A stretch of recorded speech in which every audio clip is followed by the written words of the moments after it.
Hello guys, कैसे हो सारे। आई होप कि आप अच्छे होंगे। और मैं विक्रम। आज हम बात करते हैं guys diploma in animal husbandry entrance test के बारे में। तो आज हम उसका सिलेबस देखेंगे कि गाइस यदि आप एंट्रेंस एग्ज़ाम की तैयारी कर रहे हो तो आपका सिलेबस क्या रहेगा एंट्रेंस एग्ज़ाम के लिए। तो आज हम आपके सिलेबस के बारे में ही बात करते हैं।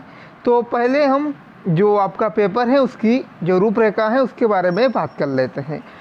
गाइस, आपका पेपर जो रहेगा 2 घंटे का रहने वाला है, जिसमें आपके पेपर में 3 पार्ट रहेंगे। पहला पार्ट रहेगा आपका भौतिकी यानी फिजिक्स, दूसरा रसायन और तीसरा है जनरल नॉलेज। फिजिक्स के आपके क्वेश्चन रहेंगे 40 और केमिस्ट्री के 2 भाग यानी ऑर्गेनिक केमिस्ट्री और इनऑर्गेनिक केमिस्ट्री दोनों के 20-20 क्वेश्चन यहाँ पर रहेंगे। इसके बाद जनरल अवेयरनेस के क्वेश्चन हम बात करेंगे तो ये हैं आपके 20।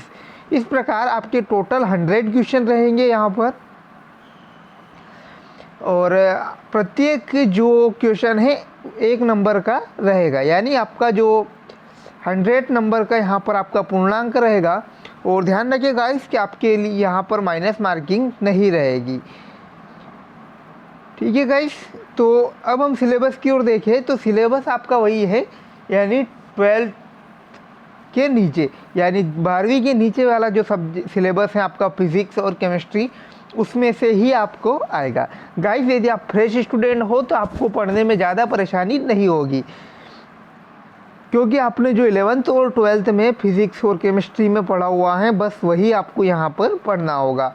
आपको अपना कुछ समय जो है जनरल नॉलेज क्वेश्चन में भी देना होगा। जनरल नॉलेज के क्वेश्चन में गाइस हम देखें तो 20 क्वेश्चन इसके रहने वाले हैं। तो इसमें जो आपके आएंगे ये हैं जनरल साइंस एंड इन्वायरमेंट, विज्ञान और जो पर्यावरण से संबंधित कुछ क्वेश्चन यहाँ पर आपके आने वाले हैं। इसके बाद geography, history, sport and culture of MP, तो यहाँ मध्य प्रदेश के सांस्कृतिक, खेल और इतिहास और भूगोल से संबंधित क्वेश्चन आपके लिए यहाँ पर बन सकते हैं। इसके बाद इंफॉर्मेशन एंड कम्युनिकेशन टेक्नोलॉजी, तो कुछ क्वेश्चन जो guys information and communication technology से भी आपके बन सकते हैं। अब बात करते हैं केमिस्ट्री के ऑर्गेनिक पार्ट से। तो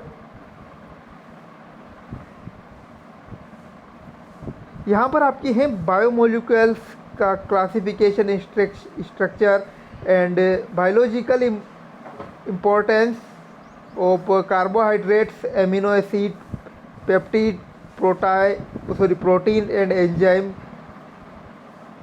muscles and nucleic acid and lipids. तो ये आपके जो गाइस जैव अणु या वाला जो टॉपिक है आपके 12th क्लास में वो पूरा आपको यहाँ पर पढ़ना है। तो अच्छी तरह ध्यान रखिए गाइस कि आपका ये टॉपिक बहुत इम्पोर्टेंट है। इसके बाद नेक्स्ट आपका है पॉलीमर, इसका क्लासिफिकेशन के बाद preparation and use of common natural and synthetic polymer.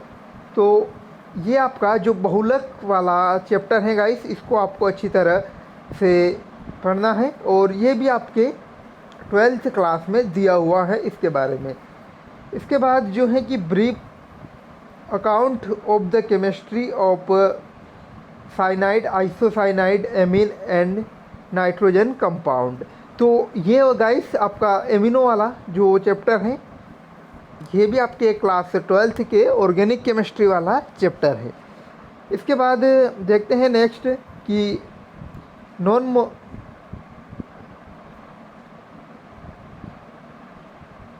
Nomenclature method of preparation, chemical properties, collection of physical properties with structure and use of ether, aldehyde, ketone, carboxyl acid and their derivatives. इसके अलावा जो guys आपके वो जो carboxy अम्ल यानी जो आपके अल्कोहल, ईथर वगैरह जो आपके लास्ट यानी आपके 12th की पूरी ऑर्गेनिक केमिस्ट्री को आपको अच्छी तरह पढ़ना है, क्योंकि गाइस आपकी पूरी ऑर्गेनिक केमिस्ट्री इसके सिलेबस में दी हुई है 12th क्लास की ऑर्गेनिक केमिस्ट्री, जिसमें आपका एल्कोहल, ईथर, फिनॉल, इसके बाद एल्डिहाइड, कार्बोक्सिलिक अम्ल, तो ये सभी आपका यहाँ पर आया हुआ है। इसके बाद दिया है कि nomenclature physics, physical chemical properties, collective of physical properties with structure properties and use of haloalkane, halobenzene, alcohol and phenol. इसके बाद जनरल आइडियाज ऑफ सम फोलिजन कंपाउंड। इसके बाद जो डीडीटी है उसके बारे में आपको पढ़ना है, बेंजाइम हेक्साक्लोराइड। जो गाइस बेंजाइम हेक्साक्लोराइड है इसके बारे में आपको पढ़ना है, जिसे गेमेक्सिन कहते हैं। तो ये आपके क्लास 12th में दिया हुआ है गाइस, अच्छी तरह आप इसे पढ़ें। इसके बाद जो ऊपर के 2 टॉपिक और बचे हुए हैं ये है आपके 11th में। 11th में ये आपके टॉपिक है, इसमें दिया है कि preparation, properties and use of alkyl benzene, petroleum cracking, octane number, gasoline और एडिटिव। तो ये आपके गाइस ये 11th का है आपके चैप्टर। इसके बाद calculation of empirical and molecular formula of organic compound, numerical of organic compound, common function group, isomerism structure and shape of alkene and बेंजाइम।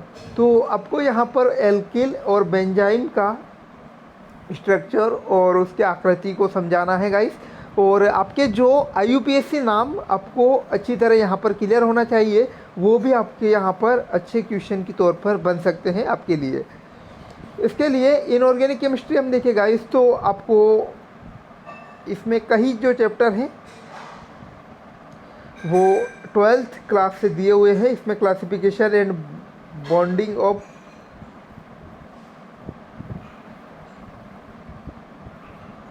Organ मेटेलाइज, इसके बाद chemical analysis, chemistry involved in simple inorganic qualification analysis. इसके बाद coordination compound, यानी जो सहसंयोजी जो compound होते हैं उनमें सिंपल न्यूमेरिक उनके नियम और बॉन्डिंग एंड स्टेबिलिटी, ये आपको पढ़ना है गाइस, सहसंयोजी जो बंध हैं उनके बारे में। इसके बाद देखें यहाँ पर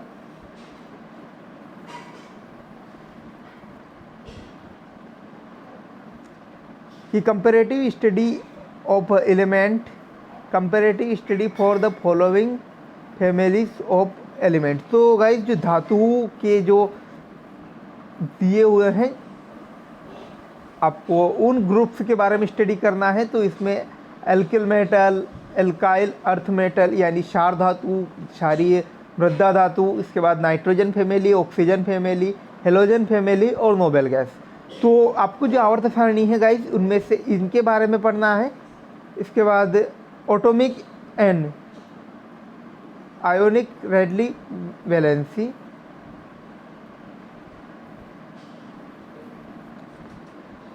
अब यहाँ पर देखिए गाइस, तो आपको केमिकल प्रोडक्टिविटी जिसमें SPDA ब्लॉक, उसके एलिमेंट और पीरियोडिक टेबल जो आपको पीरियोडिक टेबल है गाइस वो आपको अच्छी तरह आना चाहिए, क्योंकि उसमें से ही आपके कई क्वेश्चन बन सकते हैं। इसके बाद principle of मेटलाइजर,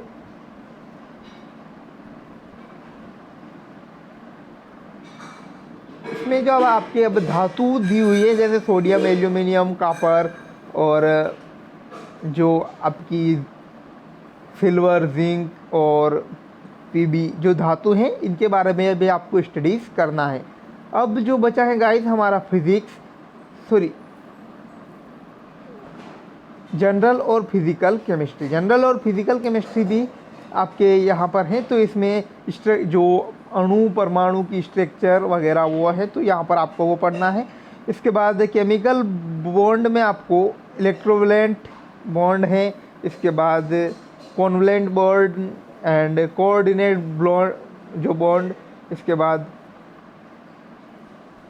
hybridisation bond, hydrogen bond, इसके बाद शेप ऑफ मॉलिक्यूल्स, इसके बाद वेस्पेयर की जो थ्योरी है उसको पढ़ना है, इसके बाद बॉन्ड की polarity, response element of VBT MOT. तो ये आपके कुछ रूल हैं, इसके बारे में भी आपको अच्छी तरह पढ़ना है गाइस। इसके बाद सॉलिड स्टेट जो ठोस प्रावस्था जो चैप्टर है उसमें आपको पढ़ना है यूनिट सेल के बारे में, स्ट्रक्चर ऑफ आयोनिक कंपाउंड के बारे में। तो ये आपका था। इसके बाद न्यूक्लियर केमिस्ट्री में हम देखें तो radio active radiation, half life यानी अर्ध आयुकाल भी साथ में आपको स्टडीज करना है गाइस। इसके बाद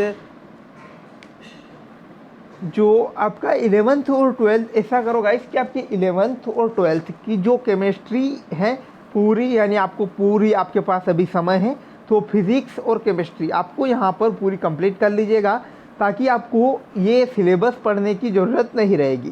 पूरा सिलेबस आपका 11th और 12th का दिया हुआ है। तो थैंक्स फॉर वॉचिंग गाइस, मिलते हैं नई अपडेट के साथ और आप अच्छी तरह तैयारी करिएगा अपने सब्जेक्ट की। धन्यवाद गाइस।